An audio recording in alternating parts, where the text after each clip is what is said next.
आणि आता पाहूयात पुढची बातमी। उद्याचे निकाल हे त्रिशंकू लागल्यास राष्ट्रपती राजवटीची शक्यता वर्तवली जाते।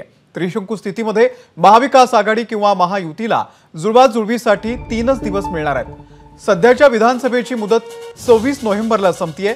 23 तारखेला निकाल आहे, 24 ला शपथविधी आणि 25 तारखेपर्यंत मंत्रिमंडळ स्थापन करणं आवश्यक आहे। घटनातज्ञ उल्हास बापट यांच्या म्हणण्यानुसार विधानसभेला मुदतवाढ देता येत नाही। नव्या संभाव्य सरकारला 26 तारखेपूर्वीच बहुमतही सिद्ध करावं लागणार आहे। राज्यपालांच्या भूमिकेकडे आता सगळ्यांचं लक्ष लागलेलं आहे। महायुती किंवा महाविकास आघाडीसाठी 3 दिवस असणार आहेत। बहुतांश एक्झिट पोलमध्ये काटेकी टक्कर असाच सध्या अंदाज वर्तवला जातोय। आणि ज्येष्ठ कायदेतज्ञ अनंतराव कळसे यांच्यासोबत संवाद साधण्यासाठी आमचे प्रतिनिधी अभिषेक मुठाळे यांच्याकडे जाऊयात। अभिषेक, तुझ्याकडे।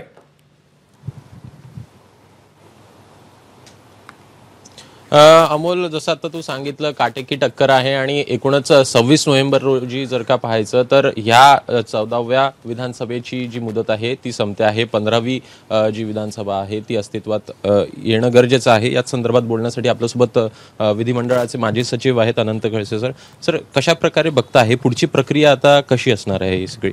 नाही, यामध्ये एक संविधानाच्या दृष्टीने की 14व्या विधानसभेचं मुदत जी आपण आत्ता सांगितलं 26 तारखेला संपेल, 26 नोव्हेंबरला, त्या अगोदर 15वी विधानसभा अस्तित्वात येणं अत्यंत आवश्यक आहे।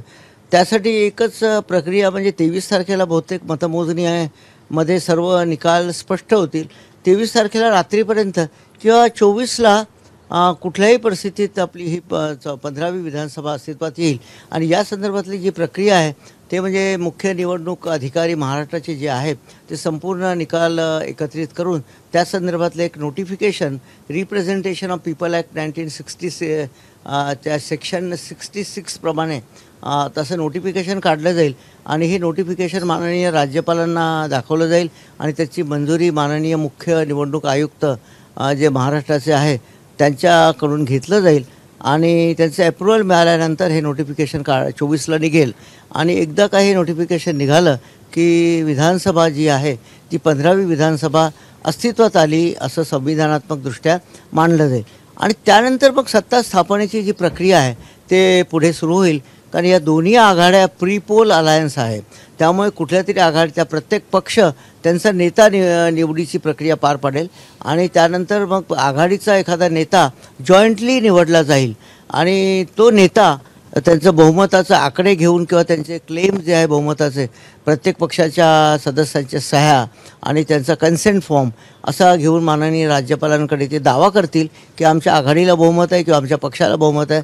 तर बहुमत असल्यानंतर माननीय राज्यपालांना असं सकृदर्शनी वाटलं की या आघाडीला किंवा या पक्षाला बहुमत आहे तर मग ते नेता निवडीसाठी सरकार स्थापनेसाठी त्यांना निमंत्रण देतील।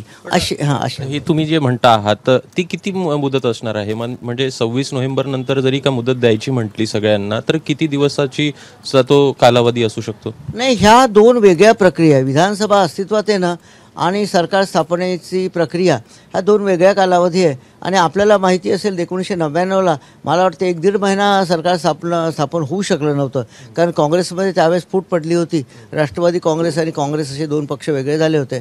त्यामुळे मग सरकार स्थापनेची जी प्रक्रिया आहे ती चालत राहील पुढे। आणि मधल्या काळात माननीय राज्यपाल हे राष्ट्रपती राजवट लावण्याची शिफारस करतील। महिनाभर 15 दिवस जे राष्ट्रपती राजवट आहे ते सुद्धा प्रयोग आपण मागे बघितलेला आहे। तर त्यावेळेस माननीय राज्यपाल राष्ट्रपती राजवट लावून मग ह्या मधल्या काळामध्ये एखादा अलायन्स किंवा एखादा पक्ष सरकार स्थापन करू शकतो का याची शक्यता ते पडताळून पाहतील। आणि असं राज्यपालांना वाटलंच, एक्स्ट्रीम केस असं राज्यपालांना वाटलं की कुठलाही पक्ष किंवा कुठलीही आघाडी सरकार स्थापनेसाठी असमर्थ आहे तर मग ते शेवटी त्यांच्यापुढे पर्याय राष्ट्रपती राजवटीचाच असतो, दुसरा कुठलाही पर्याय नसतो।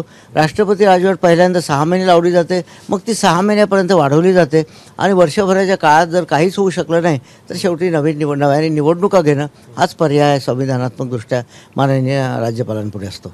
पण तुम्ही हे सांगत असताना यामध्ये जर काही अडचण आली, कारण एकूणच काटेकी टक्कर जी आहे एक्झिट पोल्समध्ये देखील दाखवत आहेत, जर का आघाडी आणि युतीला समसमान आकडे आलेत तर पुढे कशा प्रकारची ही प्रक्रिया असू शकते? राज्यपाल कोणाला निमंत्रण देऊ शकतात? कशा प्रकारे ही सगळी प्रक्रिया पुढे जाईल?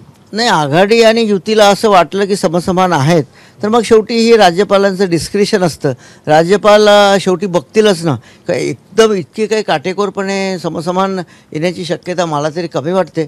तर माननीय राज्यपाल बघतील, व्हायबिलिटी पडताळून पाहतील कुठल्या पक्षाला बहुमत आहे. आणि शेवटी SR बोंबईच्या खटल्याप्रमाणे माननीय सर्वोच्च न्यायालयाने स्पष्ट डायरेक्शन दिलेले आहेत की बहुमत जे सिद्ध करायचं आहे ते राज्यपालांच्या बंगल्यावर नव्हे, निवासस्थानी नव्हे, तर ते विधानसभेच्या अधिवेशनातच ते बहुमत सिद्ध होऊ शकते. तर राज्यपाल मग त्या अशा व्यक्तीला किंवा आघाडीच्या नेत्याला बहुमत सिद्ध करण्यासाठी विधानसभेचं अधिवेशन बोलवतील आणि त्या अधिवेशनामध्ये ते आघाडीच्या नेत्याला सांगतील की आपण इथे बहुमत सिद्ध करा आणि बहुमत सिद्ध झाल्यानंतर मग ते त्याला सरकार स्थापनेसाठी पाचारण करतील. मागे हे झालेलं होतं. माननीय उद्धव ठाकरे साहेबांना बहुमत सिद्ध करण्यासाठी त्यांनी पाचारण केलं होतं. ऑफकोर्स ते सिद्ध करू शकले नाही म्हणून त्यांना राजीनामा द्यावा लागला. तर ही प्रक्रिया आपणा सर्वांनाच माहिती आहे. तर ही प्रक्रिया अवलंबून SR बोंबईच्या खटल्याप्रमाणे माननीय राज्यपाल त्या संदर्भातील प्रक्रिया बहुमत सिद्ध करण्यासाठी त्या पक्षाच्या नेत्याला सांगतील. ते यामध्ये पाहायचं तर राज्यपालांची भूमिका अतिशय महत्त्वाची दिसते आहे. एकूणच या अगोदर जे राज्यपाल होते त्यांवर मोठ्या प्रमाणात आक्षेप जो आहे तो घेतला गेलेला होता. याचं जर पाहायचं तर 26 नोव्हेंबर ही तारीख आपल्याला दिसते आहे. 26 नोव्हेंबर नंतर देखील प्रक्रिया ही सुरू राहील. मात्र त्या कालावधीमध्ये काही जणांकडनं आक्षेप घेण्यात आला तर काय अडचण ही जाणवू शकेल सत्ता स्थापनेमध्ये? नाही, आक्षेपाचं याच्यात काही फारसं येणार नाही, कारण कुठला अलायन्स किंवा कुठला पक्ष बहुमत सिद्ध करण्यासाठी समर्थ आहे हे आधी बघितलं जाईल त्यामध्ये. आणि आपल्याला मागे आठवत असतं की BJP सगळ्यात मोठा पक्ष होता 2019ला, त्यामुळे त्यांना बहुमत सिद्ध करण्यासाठी राज्यपालांनी पाचारण केलं होतं. आणि या संदर्भातले बरेचसे निकाल अवेलेबल आहे, संविधानात्मक प्रथा अवेलेबल आहे आणि संविधानामध्ये तसं सांगितलेलं आहे.